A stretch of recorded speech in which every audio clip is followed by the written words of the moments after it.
Pronto, está gravando.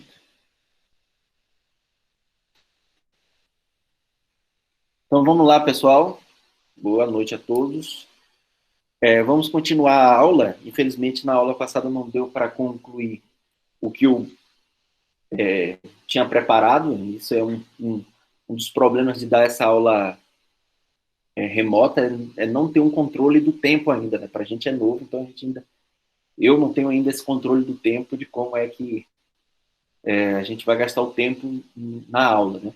Mas eu adorei a participação de vocês, a participação foi bem ativa, eu gostei muito. Assim, eu achei que essa participação não ia ser possível devido a ser aula remota, e as aulas, quando são presenciais, a participação é bem mais ativa, mas eu gostei bastante da participação, eu queria que todas as aulas fossem assim, ia ser bem mais dinâmica a aula. Então vamos continuar. Então na aula passada eu falei um pouco sobre lógica proposicional, a tabela de verdade, né? Da conjunção, disjunção, negação e implicação, e como negar esses conectivos, essas afirmações sobre lógicas proposicionais, né? Da lógica proposicional. E isso porque, lembra que era assim, a gente está interessado, obviamente, numa implicação lógica, que é a forma dos teoremas, tem essa forma implicacional, né, condicional, mas aí, tanto na hipótese ou na tese, só voltando aqui, deixa eu abrir um parêntese aqui, e os teoremas, né, só reescrever isso aqui, deixa eu aceitar o que está chegando. Tá. Os teoremas, né, lembra que tem a forma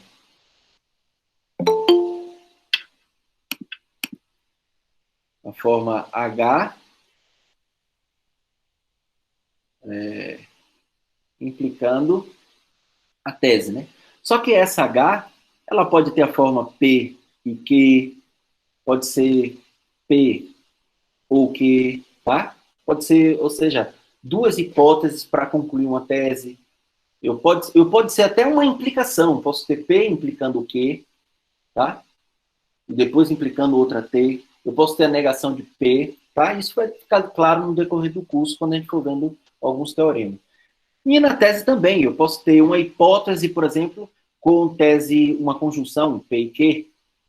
Eu posso ter uma disjunção, P ou Q, tá? Posso ter implicação, eu posso ter a tese como sendo uma implicação lógica, tá? Eu posso ter negação também. Então, ou seja, a hipótese e a tese pode assumir esse formato, né, na linguagem. Uma conjunção, uma disjunção de hipóteses ou de teses, uma implicação na hipótese ou na tese. Isso vai ficar claro, tá? E aí a negação, eu queria introduzir a negação e a tabela de verdade justamente para justificar a redução ao absurdo, que foi o que a gente viu, né? Que como é que você faz a prova por essa técnica redução ao absurdo? Supõe a hipótese e nega a tese. Então, para negar a tese, se a tese vem no formato P e Q, é negar P, toma a negação de P ou a negação de Q, tá? Negar P ou Q é pegar a negação de P e a negação de Q. Então, você tem que saber negar para poder usar a técnica, tá? Obviamente que o que eu fiz, aquela coisa da tabela verdade, talvez ficou um pouco mais formal, você usa mais o raciocínio intuitivo para negar, que era exatamente a motivação desse exercício 2, é você negar sem precisar usar a tabela de verdade, e se negar intuitivamente, então você não está se preocupado com a sentença verdadeira ou falsa, você tem que negar o que está sendo dito, tá? Então você pode ver que aqui tem disjunção, tem implicação, tá? Então como é que você nega esse tipo de coisa? Tem uma bi-implicação aqui, que é um sim somente sim, então como é que você nega, tá? Então foi esse o intuito da aula passada, e aí eu fiz essa prova, usando a prova de que raiz de 2 é irracional, usando exatamente o método de redução ao absurdo. Então eu fiz a suposição de que, aqui, né, x é um número tal que x é igual a raiz de 2, então n é irracional. Eu coloquei ela na forma condicional, e aí como é que eu vou negar a tese, que é n é irracional, supor que n é racional. E no momento que eu faço essa suposição, eu parto do ponto de que n pode ser escrito como sendo uma fração, p sobre q. E aí, eu não vou falar novamente a prova está lá, o vídeo já está no Moodle, e aí a prova foi feita. Ficou como exercício fato, tá? De que se P é um número inteiro e P ao quadrado é par, então P é par. Então, a partir desse fato, tem um papel importante no decorrer da prova. Aqui, né? Beleza? E aí, concluída a prova, eu fiquei de falar, e começar a falar sobre contrapositividade, que é uma outra técnica de fazer prova não direta, né? Uma prova indireta. Tá? Então, hoje a gente vai... Eu quero começar a partir dessa contrapositividade, e depois eu vou falar sobre sentenças quantificadas, o que são quantificadores em uma sentença na lógica, né? Quantificador universal existencial. E como negar esses caras. Beleza? Então, vamos lá. Então, a contrapositividade. Nesse caso, a gente está com o seguinte, ó. Eu tenho um teorema que tem a forma, lembra? Forma do teorema H implica T. Então, o que é que eu quero, né? Vamos lá. Será que... vou usar o mesmo exemplo da aula passada. Se você tirar boas notas, então eu te dou um carro. Tá? Então, o que é que... intuitivamente faz sentido isso? Ó, se eu tiver aqui a hipótese, né?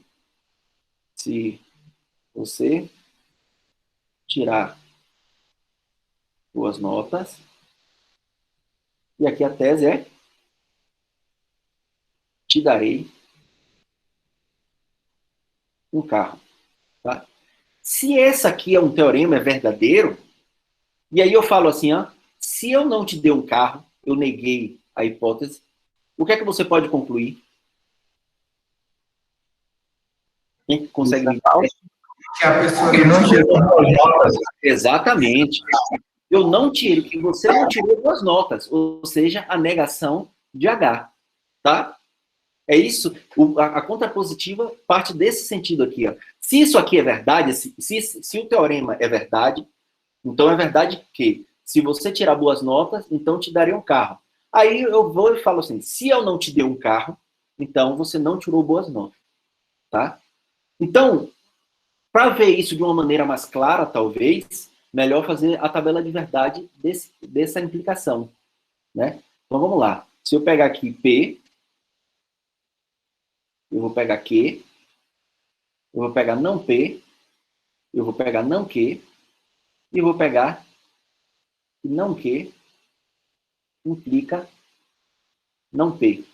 E depois eu vou comparar com a tabela de verdade de P implica Q. Tá? Eu acho que vocês devem ter aí. Se não tiverem, a gente volta. Então deixa eu só fazer aqui a tabelinha. Tá?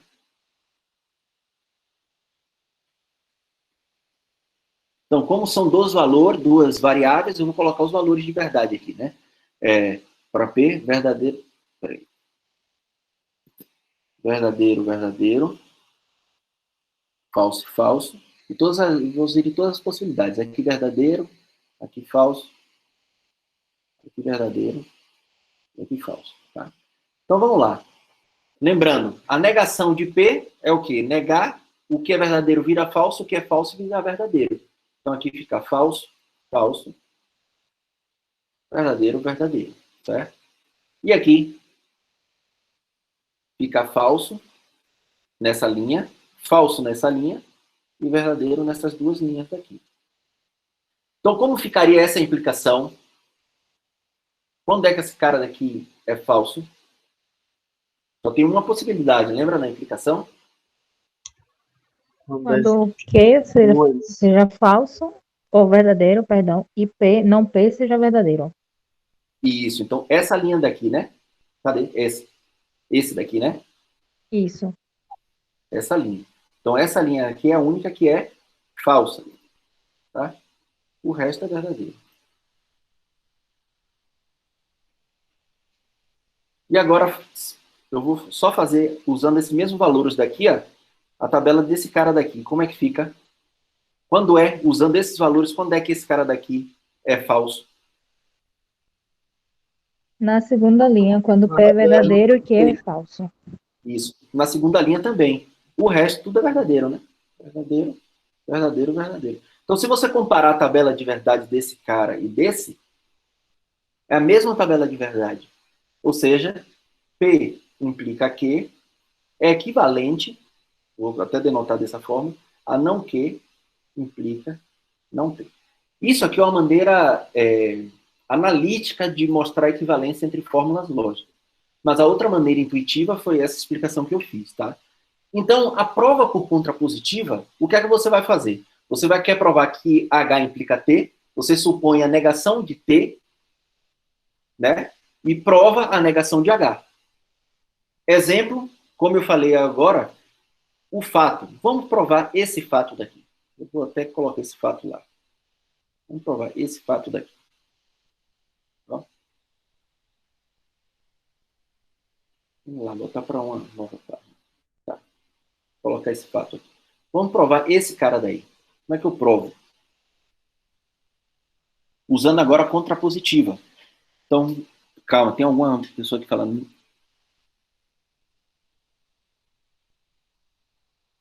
Isso, é diferente, viu? Exatamente. O João Vitor falou aqui. Negamos cada sentença individualmente, então, a gente faz a negação de P implica a negação de Q. Não, peraí. Não. Ó, é negar a tese e implicar a negação da hipótese, tá? Não é fazer a negação da implicação. Eu não entendi muito bem, João Vitor, o que você quis escrever aqui. Pode falar? Acho que fica melhor. Não, no caso é porque caiu aqui de novo, acabei apertando no iniciozinho. Uhum. Aí, em relação à negação, ela é feita em cima de cada termo ao invés da sentença toda. Isso, só que você inverte, tá vendo?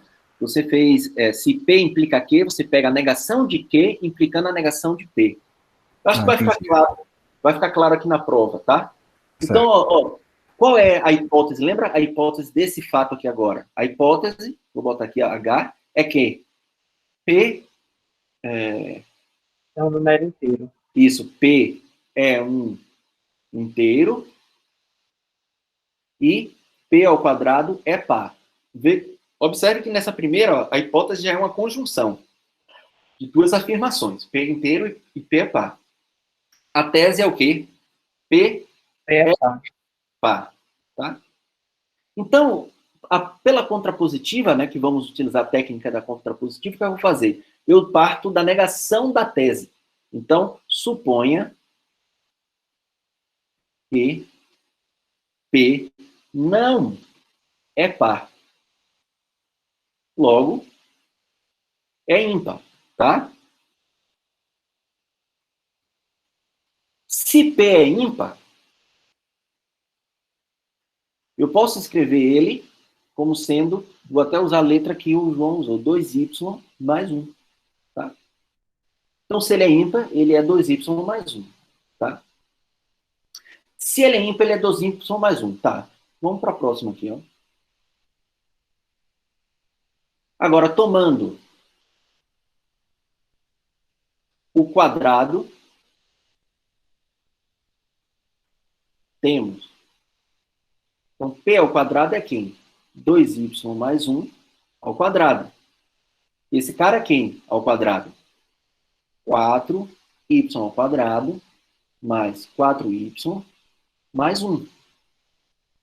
Reescrevendo, eu vou ter o quê? 2, que multiplica, só colocando 2 em evidência, vai ficar 2y ao quadrado mais 2y mais 1. Ou seja, esse cara daqui é um número qualquer, inteiro, multiplicado com 2 mais 1. Esse cara daqui é um número o quê? Logo, eu escrevi P ao quadrado como sendo 2 multiplicado com alguém mais 1. Vou fazer assim, ó. Considerando 2y ao quadrado mais 2y como sendo um número qualquer n, tá? P ao quadrado vai ter a forma 2n mais 1, que é ímpar. Tá? Se esse cara é ímpar, então eu cheguei na negação da hipótese. A negação de T é P é ímpar, tá? P não é par. Qual é a negação da hipótese? Aqui é uma conjunção, lembra? Então vai ter uma disjunção da negação dessa afirmação e dessa. Negação dessa afirmação ou P não é inteiro, ou P não é par. E no final eu cheguei ao quê? Que P não é par.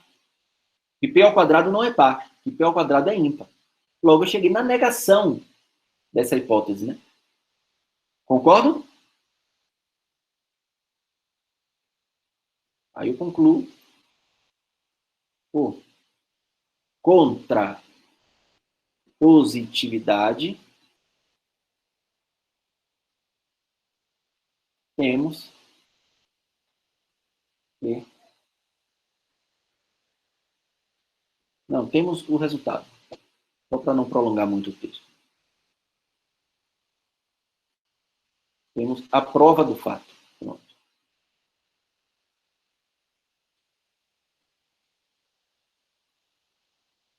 Professor, Sim.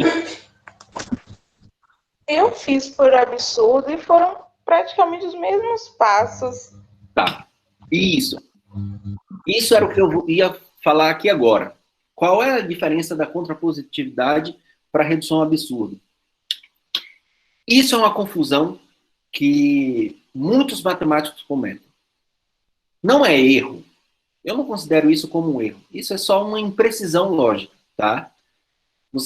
Tem livros de matemática que faz prova por contrapositiva e chama isso de redução ao absurdo, tá? Para eles, para muitos matemáticos, contrapositiva e redução ao absurdo é a mesma coisa. Para a gente que é lógico e é um pouco mais chato, a gente consegue ver a diferença entre essas duas tipos de prova. Que em uma você assume a veracidade da hipótese, nega a tese e chega em alguma contradição. Nessa não. Você parte da negação da tese e chega na negação da hipótese, tá? Apesar de ter argumentos análogos, pela prova até que o João fez no momento que a gente estava discutindo anteriormente, pode perceber que os elementos da prova eram os mesmos, mas a prova em si, a lógica da prova é um pouco diferente, tá? Não fiquem preocupados com esse erro de confundir contrapositiva com redução absurda, tá?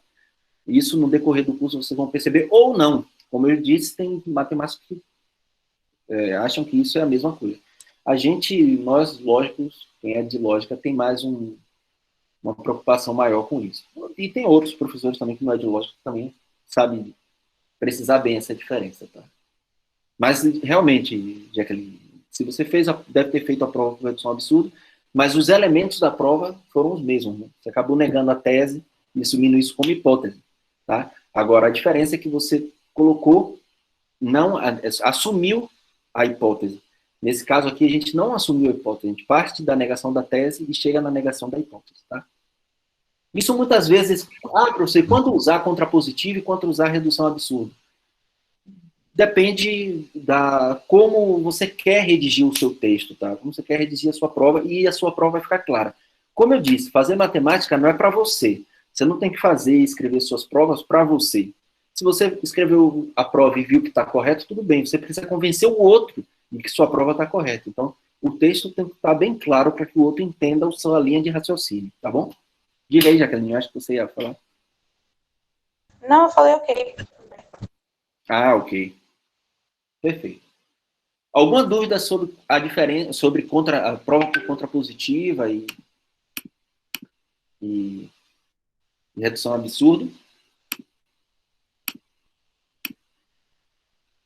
Professor, eu pedi só para o senhor ficar naquele penúltimo slide, só para dar uma olhada de novo. Esse não. Não, o penúltimo antes de finalizar. Esse? Antes desse. Esse. Aham. Uhum. E até aí, para você, Luan, João Vitor, que tinham perguntado, eu acho que aqui o texto ficou mais claro de como é que você poderia redigir ou não. Realmente é simples, viu? Esse exercício, a prova é bem curta mesmo, tá? A gente vai ver provas mais longas. Obrigado, professor. Nada. Então vamos lá, vamos continuar, tá? Antes de começar a falar sobre os quantificadores, eu só queria falar o seguinte. De outra forma que pode vir um teorema, que é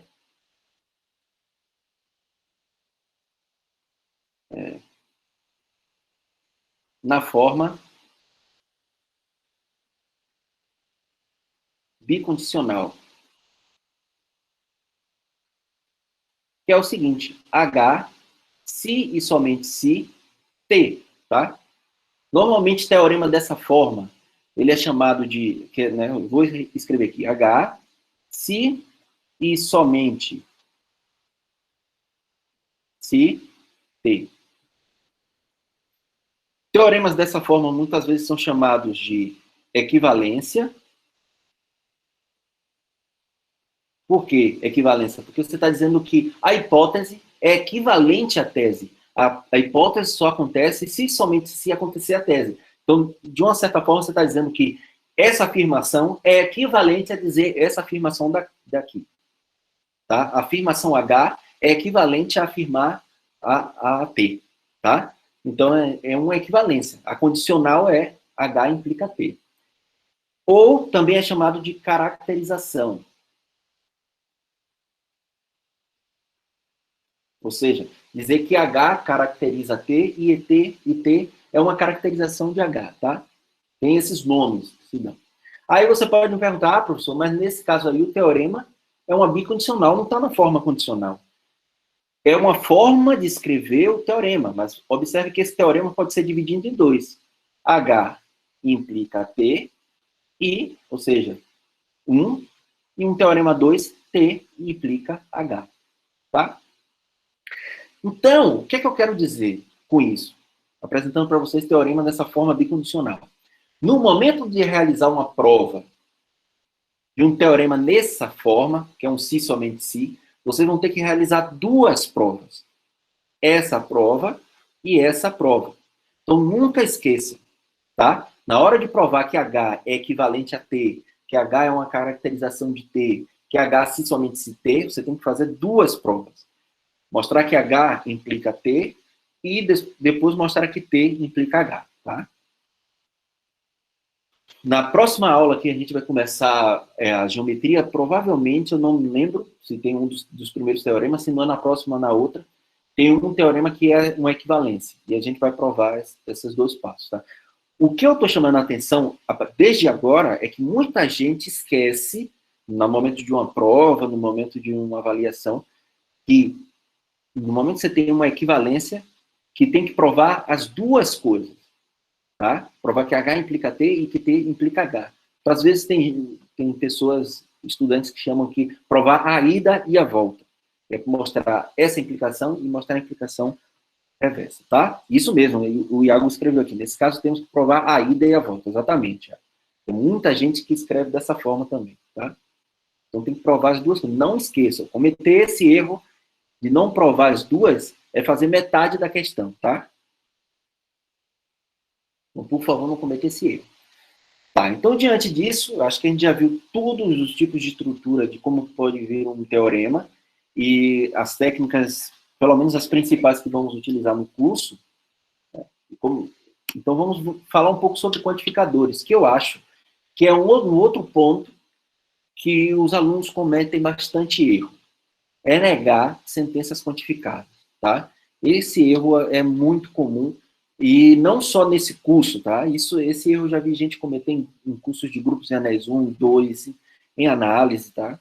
Então, muito cuidado com esse erro, por isso que eu preferi destacar perder uma aula, pelo menos, para falar sobre quantificadores. Tá? Obviamente, eu não vou falar de maneira formal, mas o que são quantificadores? São declarações matemáticas que têm O quantificador como ele mesmo fala, né, ele quantifica as variáveis presentes dentro de uma afirmação. Por exemplo, né, o teorema de Pitágoras fala o seguinte: para todo triângulo retângulo, se A e B são lados adjacentes e C hipotenusa, então A ao quadrado mais B ao quadrado é igual a C ao quadrado. Então, neste caso, a gente tem A, B, C, são variáveis, tá? São variáveis que assumem valores, pode assumir valores numéricos. E uma outra variável é o triângulo. Tá? O quantificador associado aqui é o quantificador para todo, tá? Esse quantificador aqui. Essa palavrinha para todo no início está quantificando os triângulos e as variáveis A, B, C que aparecem na sua afirmação, tá? Então, é aí que aparece um quantificador, ok? Então, a gente diz que essa frase, essa afirmação, é uma afirmação, uma sentença quantificada, tá bom? Então, assim, ó, considere, por exemplo, a seguinte afirmação: x é par. Então, sobre essa variável x, eu posso colocar o quantificador universal, esse quantificador que a gente fala para todo, que universaliza o discurso, é chamado de quantificador universal, tá? E aí a gente pode colocar um quantificador, ele pode vir na escrita, no texto, da seguinte forma: para todo x, x é par; para qualquer x, x é par; para qualquer que seja x, x é par; e dado qualquer x, x é par. Tá? Observaram que todas essas formas de escrever traduz para um único sentido, que é universalizar o que x está representando naquela afirmação, que é ser par. Ok? Então, todas essas frases acima, que quantificam a variável x, são formas do quantificador universal. Na lógica e na matemática, a gente utiliza um símbolo para esse quantificador que universaliza, que é esse símbolozinho daqui, ó. Tá? E, normalmente, uma afirmação sobre a variável x, a gente normalmente chama de P de x. Está dizendo que x, por exemplo, a afirmação aqui é x é par. É a mesma coisa, a gente quer usar o símbolo matemático para descrever afirmações, se diz o quê? X é par, ou seja, x faz parte dessa propriedade P. Tá? Então, a gente reescreve esse texto matematicamente assim: para todo x, P de x, ou seja, para todo x, x é par. Ok? Então, na lógica simbólica, né, no termo simbólico, a gente simboliza esse quantificador dessa forma. Isso para facilitar a forma como a gente vai fazer, talvez, uma conta lógica no futuro, mas às vezes para simplificar a escrita mesmo, tá bom? Ficou claro o quantificador universal? Se ficou alguma dúvida, a gente pode abrir. Sim. Beleza. Ótimo, ótimo. Se ficou dúvida, pode falar, tá? Eu paro e a gente fala. Agora, e o existencial? O quantificador existencial, por enquanto que um universaliza, né? O existencial fala da existência de algum com tal propriedade, tá? Então, por exemplo, a mesma frase x é par, eu posso dizer existe x, tal que x é par, e para algum x, x é par. Normalmente são essas duas formas que vêm escrito no texto matemático a presença desse quantificador. Nesse caso, a gente usa esse símbolo para denotar o quantificador. Esse quantifica esse operador que quantifica essa sentença de forma que existe um. Por favor, isso não quer dizer estacionável. É existir. Ok. Vou falar sobre esse daqui a pouco, Iago. Iago falou assim, tem esse daqui, ó. Iago falou aqui, esse cara daqui. Eu vou chamar a atenção para o que é isso, tá? Esse símbolo daqui, ele quer representar uma outra frase um pouco mais extensa, quer dizer, existe um único. E eu vou falar um pouco sobre ele depois que a gente falar sobre negações com existenciais, tá? Porque esse daqui também causa algumas confusões, tá? Eu vou deixar esse claro. Existe um único. Mas não é um quantificador. Isso aqui é só resumir a frase que é um pouco mais longa. A conjunção de sentenças. Eu vou explicar isso mais na frente. Mas o quantificador, então, para nós, na lógica que a gente está usando, que é a lógica clássica, a gente possui dois quantificadores. E um é o quantificador universal e o outro é o quantificador existencial, tá? Quer dizer que existe algum que satisfaz determinada propriedade. Tá? E aí, como é que a gente faz para negar esses quantificadores? Né? Sentenças onde aparecem esses símbolos quantificados.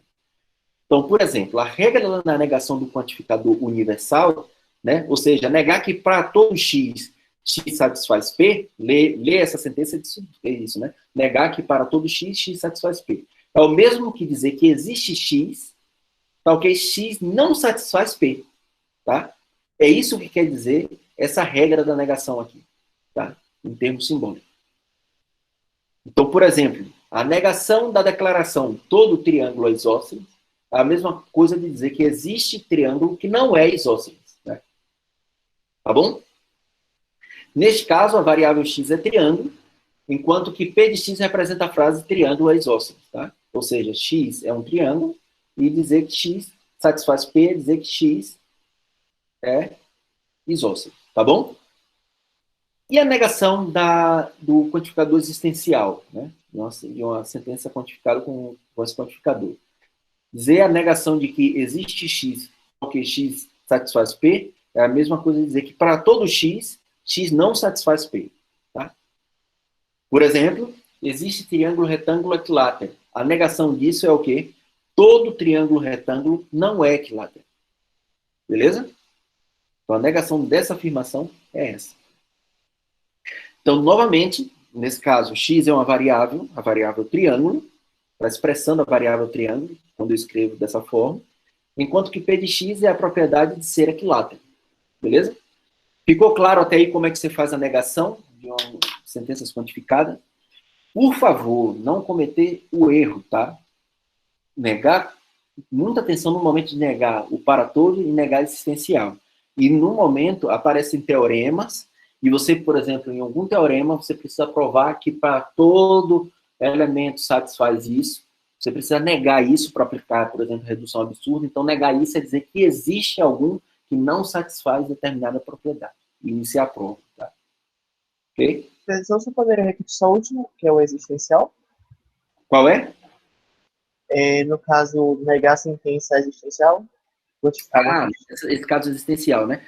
Negar que existe x, tal que x satisfaz uma propriedade, é o mesmo que dizer, ou seja, eu vou negar que existe um x, tal que x satisfaz uma propriedade. É a mesma coisa de dizer que para todo x, x não satisfaz a propriedade.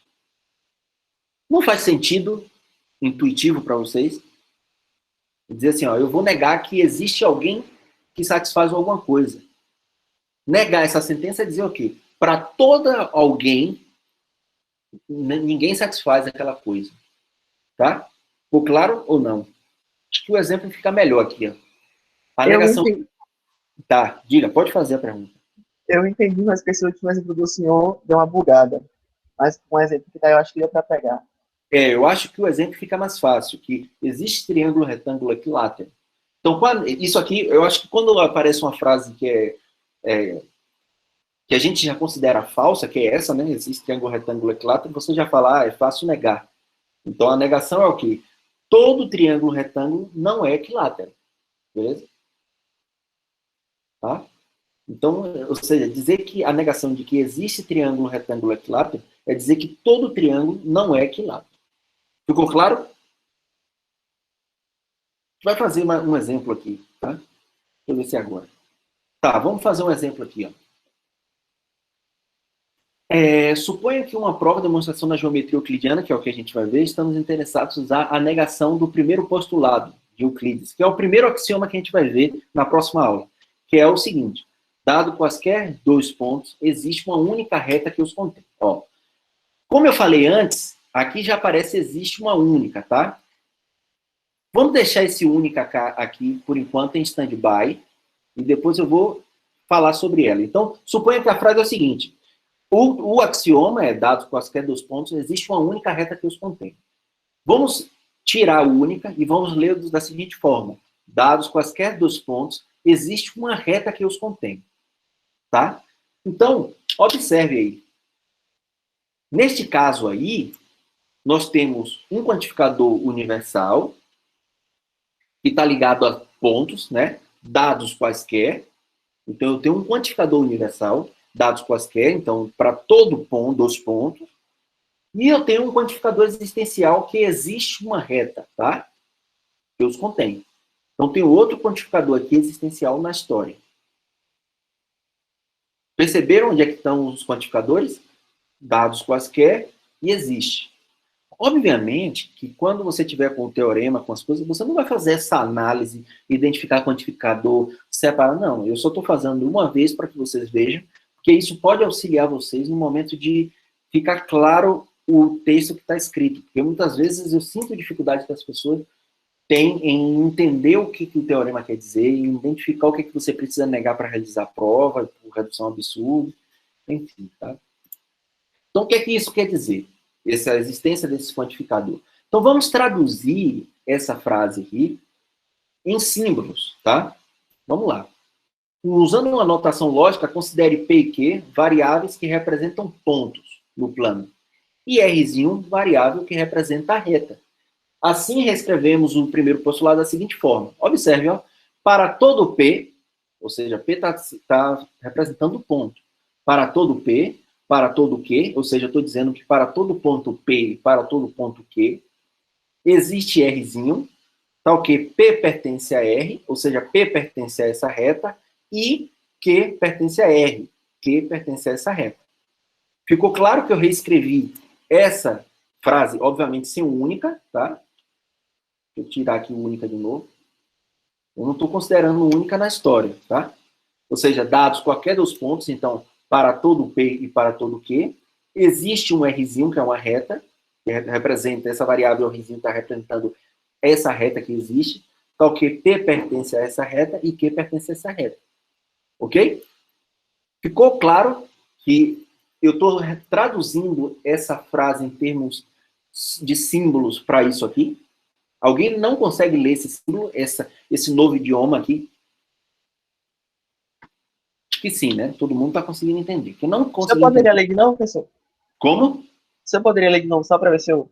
Isso. Vamos lá. Como é que você lê isso, né? Essa frase aqui escrita. Para todo P e para todo Q, ou seja, se P e Q estão representando pontos, então para todo ponto P e para todo ponto Q, existe uma reta Rzinho, tal que P está nessa reta e Q pertence a essa reta. Olha se não está traduzindo isso. Para quaisquer dois pontos, então para todo ponto P e para todo ponto Q, existe uma reta Rzinho, onde P pertence a Q, a R, e Q também pertence a R. Ou seja, a reta os contém. Ficou mais claro agora? Uhum. Perfeito. Então aí você tem uma sentença quantificada, tá? Aparecem aqui. Eu poderia reescrever essa daqui também. Eu estou sendo extremamente mais cauteloso, colocando cada quantificador ligado para uma variável, mas tem alguns textos que vocês vão ver assim, né? Para todo P, Q, existe R, P pertence a R e Q pertence a R. Pode vir dessa forma também, tá? Ou seja, o quantificador para todo já ligado com essas duas variáveis. É uma maneira também de escrever essa sentença. Mas se você quer ser extremamente rigoroso na sua linguagem, da lógica, você tem que escrever dessa forma. Não se preocupe, vocês não vão precisar fazer isso. Mas suponha que eu quero negar isso. Como seria a negação dessa afirmação? Ó? Vamos lá? Vamos fazer um exercício mental aqui. Antes de fazer a negação com símbolo, vamos negar essa frase. Quem poderia tentar negar essa frase aí para mim? Por favor, tirem a vergonha. Vamos lá. Quem poderia me falar qual é a negação dessa frase aqui?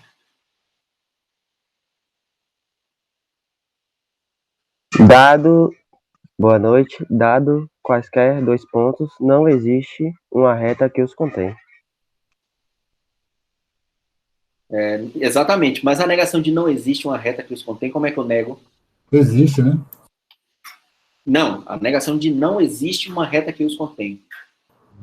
Para toda. Isso. Então, a negação, olha o que ele falou. Ele falou que, dado quaisquer dois pontos, não existe uma reta que os contém. A negação de não existe uma reta que os contém é a mesma coisa dizer o quê? Que para toda reta, a reta não os contém. Tá? Então, eu tenho que trocar o quantificador existe por para todo e dizer que qualquer essa reta não os contém. Tá? Perfeito? E ali no início também, né, professor? Como? Então, existe dois pontos. Calma. Eu vou deixar claro isso, porque que, nesse caso, o que ele falou intuitivamente faz sentido. Porque eu acredito que ele falou intuitivamente, pensando na intuição da negação dessa frase. E é isso que você vai usar na sua prova, tá? Exatamente o sentido intuitivo da negação disso aqui. Mas aí, se você for tentar usar a regra, você pode cometer o erro. Como a Jaqueline falou, eu poderia usar a regra aqui e negar já isso. Mas observe que isso aqui é uma condicional, é uma implicação. Então, é uma conjunção com uma implicação. Vamos entender a negação dessa forma. Ó. Vamos negar aqui os símbolos e vai ficar claro, Jaqueline. Vamos negar isso aqui, né? Eu quero negar toda essa frase. Então, para negar toda essa frase, se eu for aplicar as regras, né? Como seria? Existe P, existe Q, tá? Não, desculpa. Jacqueline, você tinha razão. Não é dado qualquer. Existem dois pontos, tá ok? Para toda reta, essas retas não os contêm esses dois pontos. Perfeito, Jacqueline, desculpa. Eu cometi o erro. Tá? Vai ficar claro aqui na negação usando o símbolo, tá? Era outro exemplo que eu tinha na cabeça. Então, a negação, você vai negar esse quantificador para todo, então aparece o existe. Nega o quantificador para todo, aparece o existe. Nega o quantificador existencial, aparece o para todo. E nega o que resta, né? Agora, negar essa conjunção, né? É negar o quê? Negar essa ou essa, tá? Observou? Então, traduzindo agora essa negação, né, simbólica para texto, como é que ficaria? Existe um ponto P e existe um ponto Q, tá ok? Para qualquer reta, P não pertence a essa reta, qualquer que você pegou, ou Q não pertence a essa reta que você pegou, tá? Então, a negação é, existe dois pontos que qualquer reta não os contém. Tá? Ficou claro? Como é que a negação, se escrever em termos de símbolo e aplicar a regra da negação, te auxilia a entender melhor como é que você nega uma afirmação? Eu só quero deixar isso claro porque não é que você vai precisar sempre escrever em forma de símbolo negar. Não. Mas isso te auxilia a verificar se o que você está fazendo realmente está correto. Tá bom? Alguém não entendeu ou tem alguma dúvida, pode manifestar.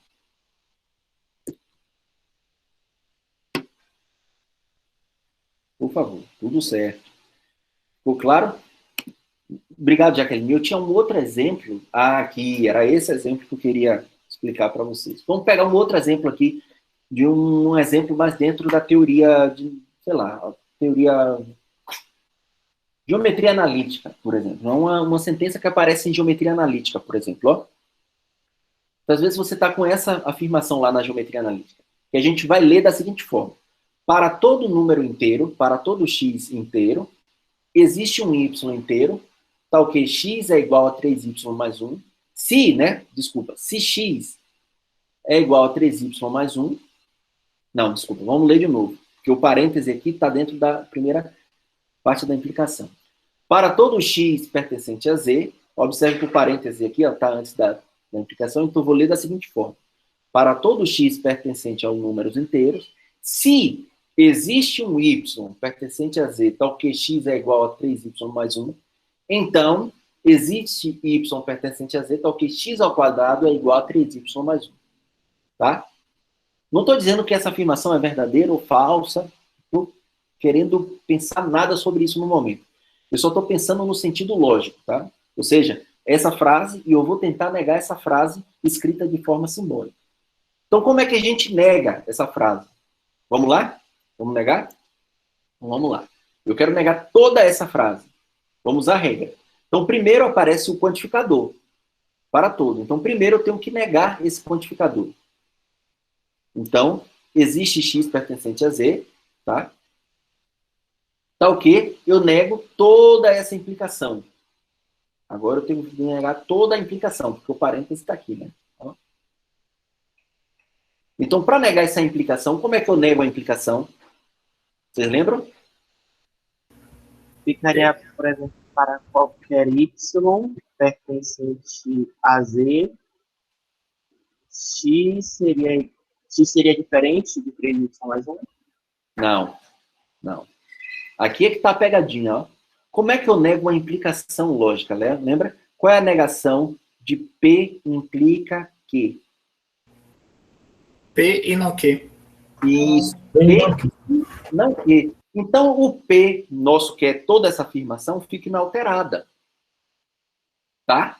No lugar desse cara vai aparecer o I e eu nego esse Q. Tá? Então, vamos lá, ó. Tá vendo? Permanece inalterada. E agora eu nego todo esse cara aqui, ó.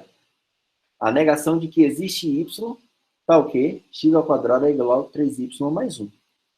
E aí a gente finaliza agora negando essa quantificador aqui.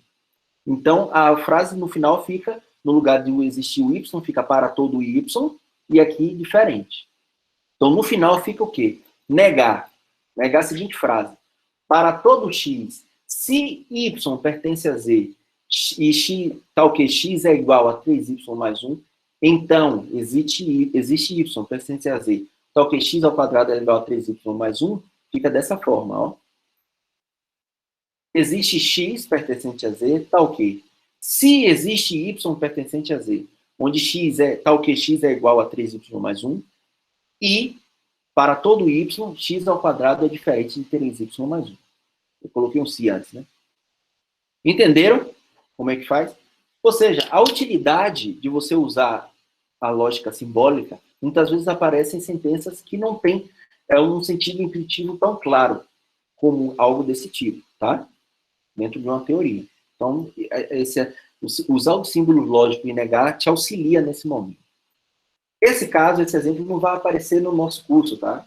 Eu só trouxe para poder servir de exemplo. Isso vai aparecer em teoria dos números, talvez em geometria álgebra linear, outras coisas, tá bom? Isso não vai aparecer aqui.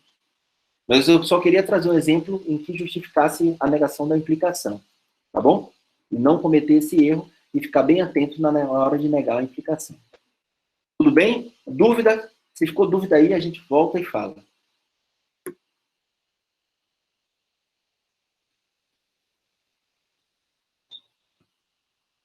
Tá. Vou considerar esse silêncio como tá ok, ou que vocês ainda estão pensando.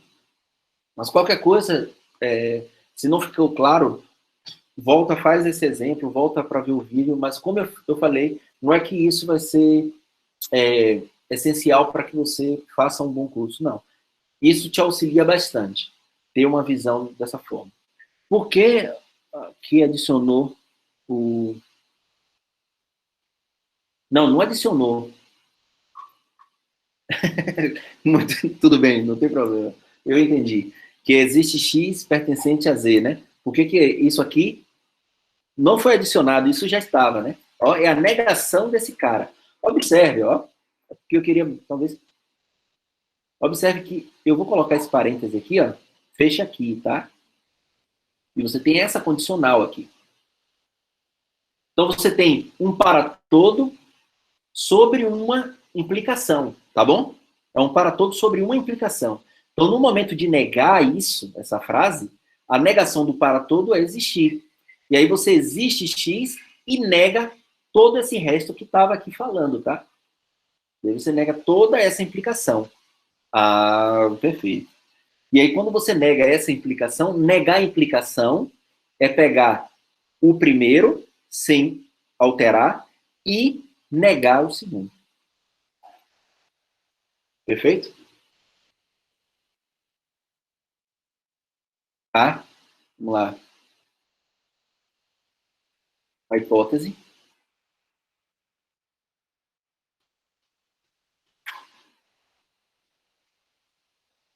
Isso. Você está colocando o quantificador e a partir desse cara daqui que você tem a condicional, tá? Aqui você tem, não sei se é isso que você estava perguntando. Você tem um primeiro quantificador fora da condicional, tá? Só que esse quantificador aqui que aparece já está dentro da condicional, tá? Então isso é muito fácil de cometer erro. Por exemplo, um erro que acontece muito, e vocês vão pegar essa disciplina do meio para o final do curso, que é a disciplina de análise, que é talvez a disciplina um pouco mais complicadinha do curso de licenciatura em matemática noturna. É a disciplina um pouco mais complicada. Por quê? Porque ela aparece sentenças quantificadas dessa forma o tempo inteiro. E muitas vezes você precisa negar para fazer provas usando uma redução absurda ou contrapositiva. E lá, esse erro é extremamente comum. Eu vejo muitos alunos cometendo esse erro lá. Então, eu estou falando aqui, a gente vai treinar isso no curso, e quem melhor, eu sinto isso, que quanto mais você chega mais preparado em análise, sanando esses problemas pequenos de negar sentenças lógicas e raciocínio dedutivo, você faz um curso de análise muito bom, tá? Então, peraí, o Lohan falou, então por isso que não se altera na escrita, não é? Isso, exatamente. A frase antes da hipótese eu poderia pegar como não existe, se mudar o para tudo. Tá, ok. Como assim? Aqui, essa primeira, você está negando o para todo, então você tem que mudar o existe, ou você dizer que não é verdade que para qualquer X. Não vai pegar o não existe, né? Porque o não existe seria a negação do existencial, que seria para todo. Então você não estaria negando, tá? Entendeu, Iago? Ou não?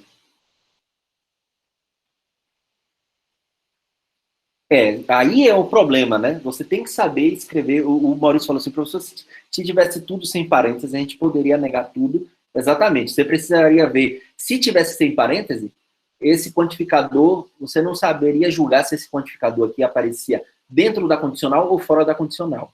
Então, o parêntese é extremamente importante na hora de você escrever, tá? Extremamente importante.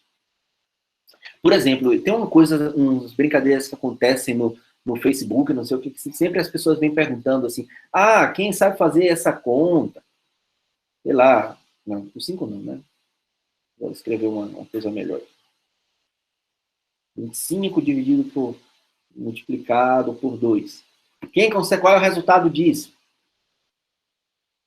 Cara, isso, obviamente, as pessoas convencionam algo, mas isso para mim, quando vocês aprendem álgebra, isso aqui não vai fazer sentido algum. Você precisa dos parênteses para determinar na linguagem o que você realmente quer dizer, tá?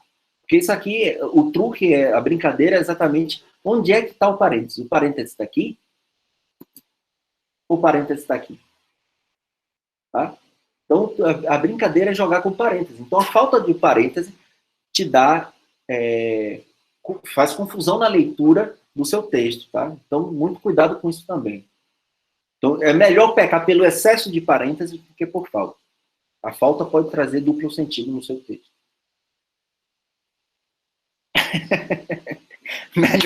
Melhor digita 10 e depois vai eliminando o que foi excesso do que não escrever parênteses, tá? Não escrever parênteses pode prejudicar muito o seu texto e o entendimento de quem está lendo. Tá bom?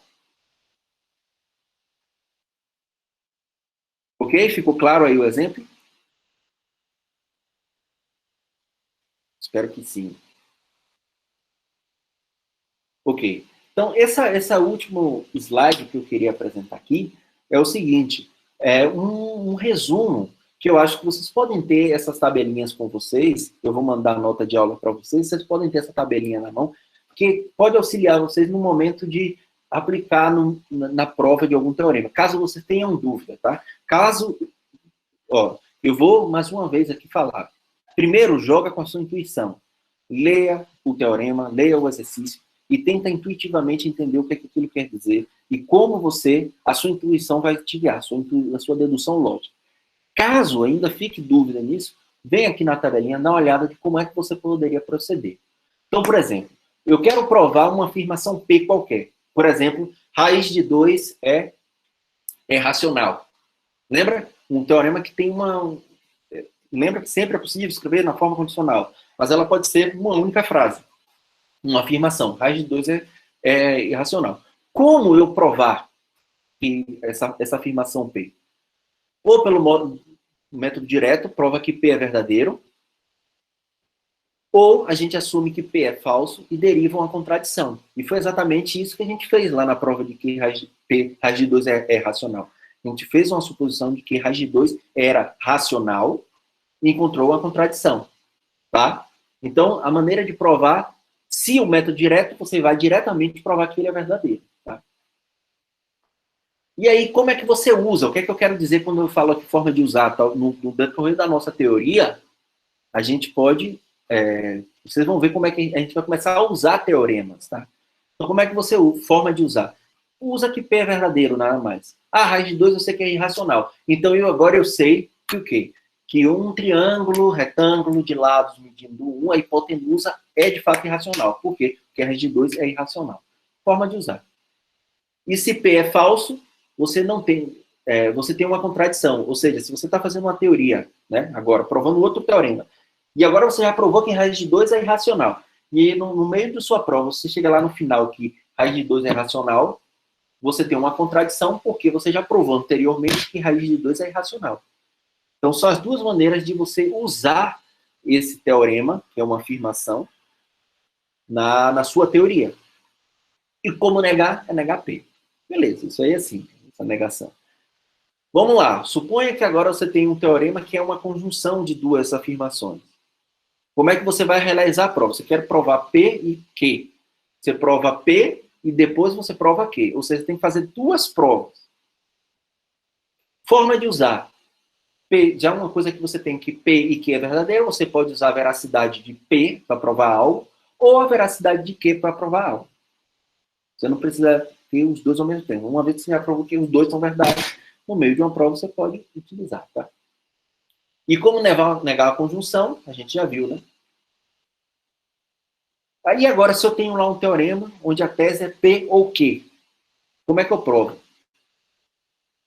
Então, prova que qualquer uma da proposição é verdadeira, tá? Você prova que Q é verdadeira ou Q é verdadeira. Então, você está provando a conjunção. Ou você assume que uma das proposições é falsa e prova que a outra é verdadeira, tá? Ou seja, você transforma esse cara daqui na sua forma equivalente, que é, para esse caso, não P implica Q. Esse cara daqui é equivalente a isso. É exatamente usar esse raciocínio dedutivo aqui. Assumir que P é falso e aí concluir a veracidade de Q. Tá? Beleza? Então, em uma demonstração lá, você quer usar isso que você provou anteriormente. Se uma das proposições é falsa, então a outra é verdadeira. Então, você está lá, numa prova, e você veio que no meio da prova você mostrou que P é falso naquele caso particular. Então, Q tem que ser verdadeiro. Tá? Você já tinha provado antes que P ou Q é verdadeiro na sua teoria. E se P implica R e Q implica R, então R é verdadeiro. Ou seja, se você já tem que P ou Q é verdadeiro, e P e Q implica R, ambos, então você pode concluir que Q é verdadeiro. São maneiras de usar, tá? E negar a disjunção é pegar a conjunção das negações. Beleza. Implicação. Como é que você usa, como é que você prova quando a tese é uma implicação? Você assume que P é verdade e deduz que Q é verdade. É o normal que a gente faz, tá? Né? Que é implicar o método direto. A outra maneira é, assuma que Q é falso e deduz que P é falso. Isso aqui é o quê? Contrapositiva. E a outra maneira que eu não coloquei aqui é o RAA. Beleza? Que a gente já viu. Forma de usar um teorema na forma aplicacional na sua teoria. Se P é verdade, então você pode concluir que Q é verdade. E se você está lá provando algum outro teorema, e no meio do teorema você percebeu que Q é falso, você provou que Q é falso, então P, que você já tinha provado antes, também tem que ser falso. Como negar a implicação? A negação da implicação é P e a negação de Q. Tá. Como é que eu... Agora, no caso de uma afirmação com um quantificador existencial. Como é que eu provo um teorema onde aparece na tese existe P e Q? É só você encontrar um X que satisfaz a propriedade P. Tá? É só você encontrar um X que satisfaz a propriedade P. E como é que você usa dizer que X, seja X tal que, P de X é verdade? Ou seja, uma vez que você já tem provado que existe um X que satisfaz uma determinada propriedade, no meio de uma outra demonstração você pode dizer, eu sei que existe um, assuma esse cara que existe e dá continuidade à sua prova. Tá? Eu vou falar o último para todo e vou chamar a atenção de algumas coisas porque essa tabela. E o último quantificador para todo, né, universal, você mostra que para qualquer P arbitrário que você, para qualquer X, desculpa, arbitrário que você toma, é verdade que X satisfaz a propriedade P. É isso que quer que você, para provar um teorema com um quantificador universal. E aí, como é que você usa? Você usa que x tem essa propriedade P sempre. Tá? Essa é a forma de usar. E aí tem as negações aqui. O que é que eu quero falar? Essa tabela, apesar de que aqui no momento talvez não ficou clara a forma de usar, porque a gente ainda não usou numa teoria matemática, né? A gente ainda nem iniciou a fazer a nossa teoria. Mas eu gostaria já de deixar essa tabela aí, porque no decorrer do curso, a gente pode eventualmente voltar para essa tabela e falar, vamos usar a prova, como é que a gente prova isso? Né? Para ficar claro, se a intuição não vem, a dedução lógica não vem, tá? Mas também, novamente, não precisa se preocupar com essa tabela, estudar a tabela, não. Deixa ela como guardada ali no seu bolso. Uma pesca, é a sua pesca. Você deixa a sua pesca ali no seu bolso. Na dúvida, pô, deixa eu dar uma olhadinha lá. Ficou uma dúvida de como é que eu provo, ficou uma dúvida de como é que eu faço, tá? Você vai lá e usa, tá? Eu acho, pessoal, eu ia... como eu falei no início da aula, né? Essa parte da aula foi o final da aula anterior, que eu não consegui terminar na aula anterior, porque a gente perdeu um tempo, e perdeu merecidamente, porque eu acho que foi valioso aquela discussão que a gente teve na aula passada, falando sobre aquela parte inicial, e aí não deu tempo de falar sobre isso, então eu falei assim, nessa aula eu vou falar sobre essa segunda parte, quantificador e a contrapositividade, e aí acabou os slides. Eu não queria hoje começar a falar sobre a teoria axiomática da geometria euclidiana. Hoje seria a próxima aula, né? Não quero começar hoje. Eu começaria com os axiomas de incidência da geometria euclidiana e já iria fazer pelo menos a prova de duas proposições.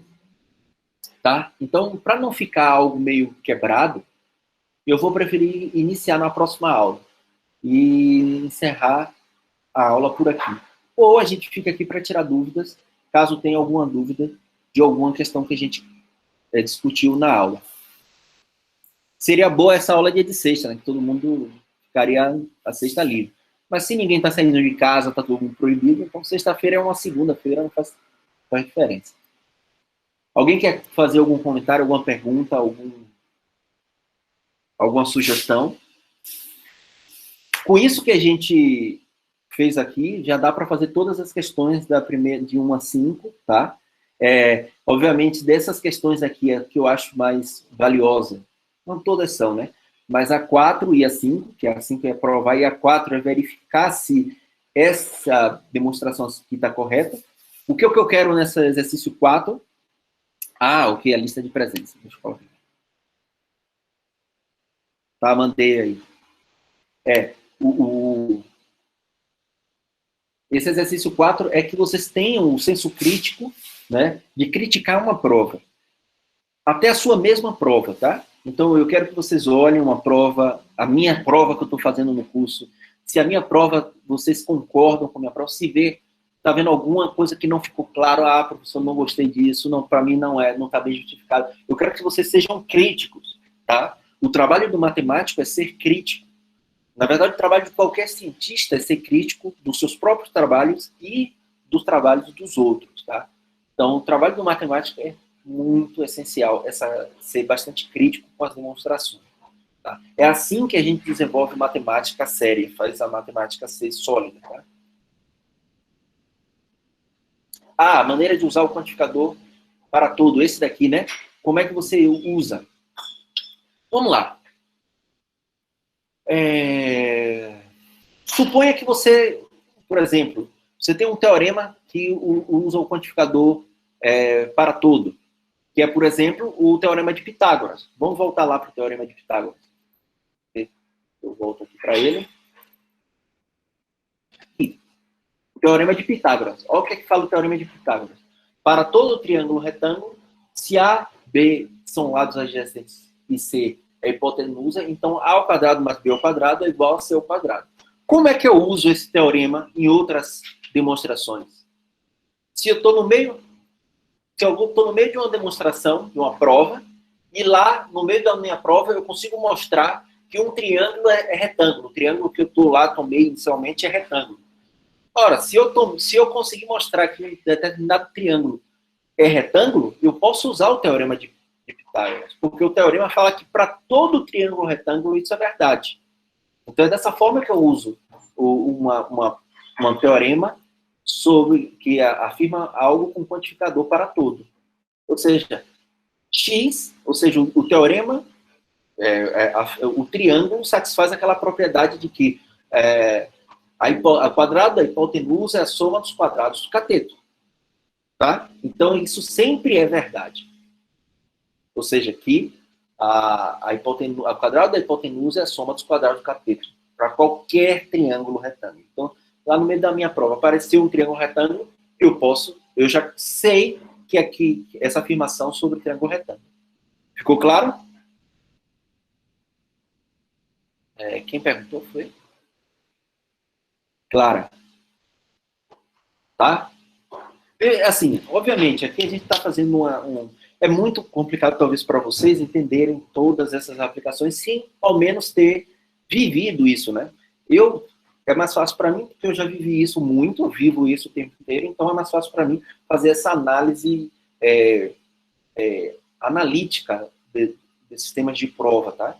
Mas, obviamente, no decorrer do curso, eu acho que essa primeira conversa que a gente teve aqui vai auxiliar a vocês. Isso, no momento de iniciar uma prova, porque você vai precisar negar, você vai precisar usar quantificadores, você vai precisar usar resultados que você já tem, tá? Então, observe que, por exemplo, o axioma, o primeiro axioma de incidência, que é para qualquer dois pontos existe uma única reta que os contém, já tem essa forma para todo, né? Então, a gente vai ter que utilizar algo desse tipo. Então temos tempo, vamos ter que falar. Eu acabei esquecendo, e alguém comentou lá atrás sobre o única aqui, né? Então eu acho que eu vou perder pelo menos 15 minutos para falar sobre essa afirmação aqui, ó, com o única. Então vamos lá. O que é que isso quer dizer? O que é que isso quer dizer, ó? Dado qualquer dos pontos, agora a gente vai tratar o caso de existe uma única reta. Então alguém falou assim, professor, existe esse quantificador aqui também. Eu falei, calma, a gente vai falar sobre isso e agora, tá? Então, o que é que isso quer dizer? Existe e é única. Eu já estou até falando no meu discurso, existe e é única, tá? E é única. Então, na verdade, quando aparece isso, tá aparecendo um quantificador existencial e uma conjunção na história. Tá? Então, como é que eu reescreveria essa sentença? Agora com única. Ó. Então, novamente, lembra que quando ser única era para todo ponto P e para todo ponto Q, existe uma reta R, tal que P pertence a R e Q pertence a R. E agora esse única, como é que eu escrevo aqui? O E com exclamação? Sim, esse é com exclamação. Como é que eu não quero escrever o é com exclamação, eu quero escrever porque esse símbolo é com exclamação supostamente não existe, ele está resumindo um discurso. E aqui quer dizer o seguinte, ó. Olha o que é que eu vou escrever aqui, ó. E se, como é que eu posso dizer? E existe S, tal que P pertence a S e Q pertence a S. Melhor escrever aqui embaixo, para não ficar... Tá? Suponha que eu estou escrevendo... Vou reescrever isso aqui tudo de uma maneira mais pequena, para vocês verem como é... Por que é necessário escrever com implicação? Ó.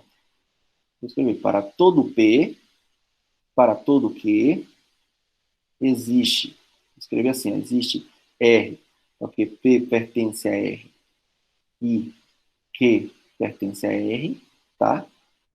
E agora, I, se existe S, ou se, já aparecendo no meu discurso, tal que P pertence a S e Q pertence a S, então S é igual a R. Tá? Esse quantificador aqui está fora também. Deixa eu até tirar aqui.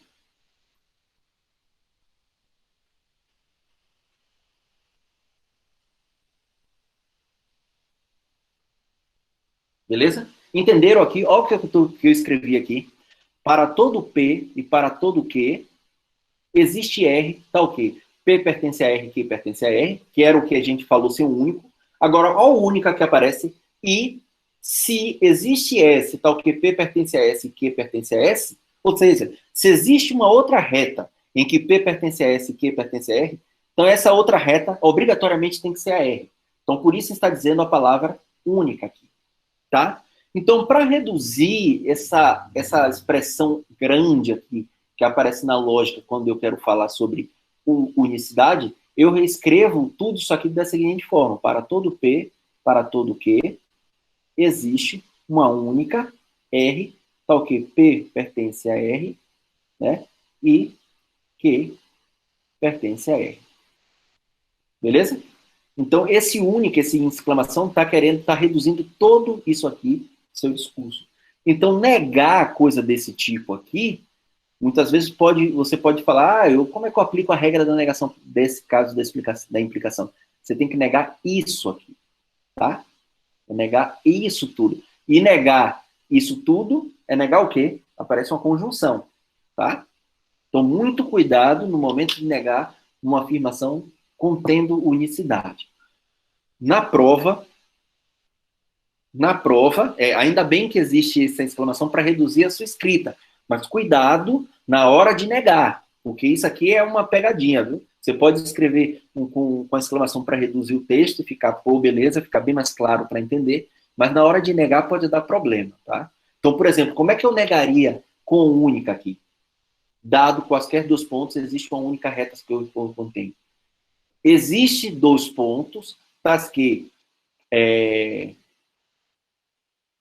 nenhuma reta os contém, ou mais de uma reta os contém. Entendeu qual é a diferença da negação? Tá? Existe uma única, agora eu tenho que negar a negação da unicidade também, né? Ou acontece isso, todas as retas não contêm, ou existe uma outra, ou existe mais de uma reta que os contém. Ficou claro? Professor, Então, você poderia escrever, por favor? Tá. A negação. Isso, vamos lá. Como é que eu. Você quer falar? Peraí, primeiro o Maurício falou assim, mais de uma, logicamente, como ficaria? Você fala logicamente em termos de símbolos, né? Como é que você negaria isso? Peraí. Ah, tá. Isso. Então, como é que negaria, né? Vamos lá. Negando todo isso aqui, ó. Existe P, e depois eu falo, Lohan, como é que você escreve, tá? Existe Q, tá o quê? Para todo R, né? Agora você tem a negação da conjunção, né? P não pertence a R, tá? Ou Q não pertence a R, ou é uma negação dessa implicação, tá? A negação de uma implicação, olha como é complicado. A negação da implicação mantém esse e nega esse. Existe S, tal que P pertence a S, e, vou escrever até aqui embaixo, ó, Q pertence a S, tá? Beleza? E S é diferente de R.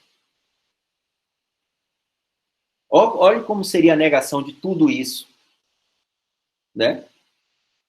Agora, como seria a escrita desse cara? Vou escrever aqui em cima. Ó. Existem pontos tais que... Vou escrever assim, para ficar só mais claro. Nenhuma reta os contém, ou mais de uma reta, ou seja, pode ser duas ou mais, os contém. Beleza? Olha como fica a escrita. tá? Então,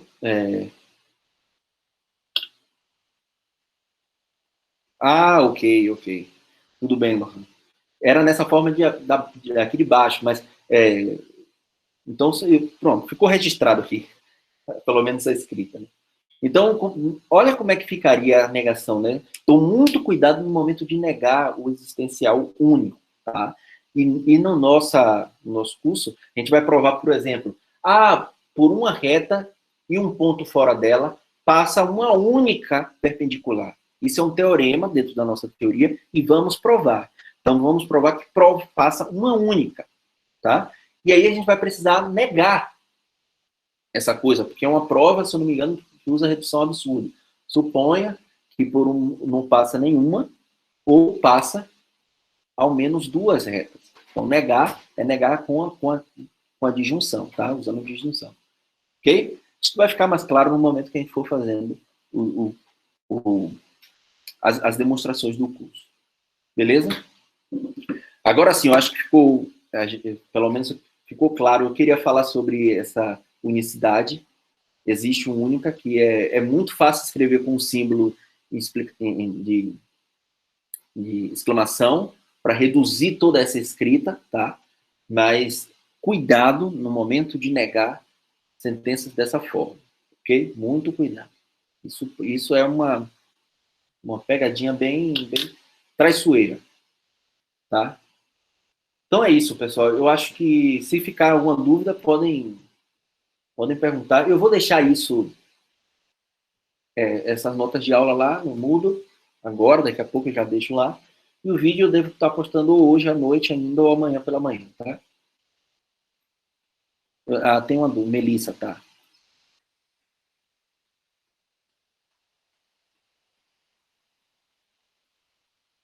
Sim, eu escrevi como condicional, mas é uma bicondicional, sim. Tá? É uma bicondicional. É uma equivalência, uma bicondicional, uma caracterização, por exemplo, é nesse sentido que a gente fala, uma caracterização dos triângulos isósceles é que eles tenham os ângulos da base iguais. Uma caracterização, ou é equivalente dizer que um triângulo isósceles se os ângulos da base são iguais, tá? Isso mesmo, Melissa. Não. Por exemplo, Melissa trouxe essa frase que eu escrevi lá. Essa frase, na verdade, eu poderia reescrever ela como uma implicação. Na teoria, a gente vai escrever como implicação, como bem implicação. Mas aqui ela só tem um sentido condicional. Então, uma frase pode ter só pode ter uma implicação? Não. Então, pode ser assim, ó, pode acontecer teoremas da seguinte forma, ó. Já que a gente está falando sobre isso, eu vou escrever lá no final, tá?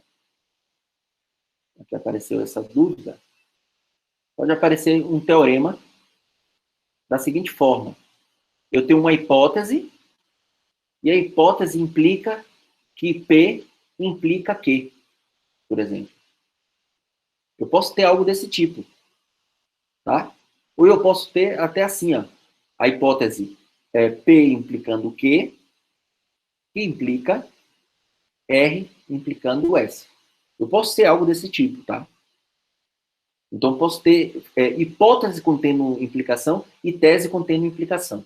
Deixa eu ver se eu lembro aqui um exemplo.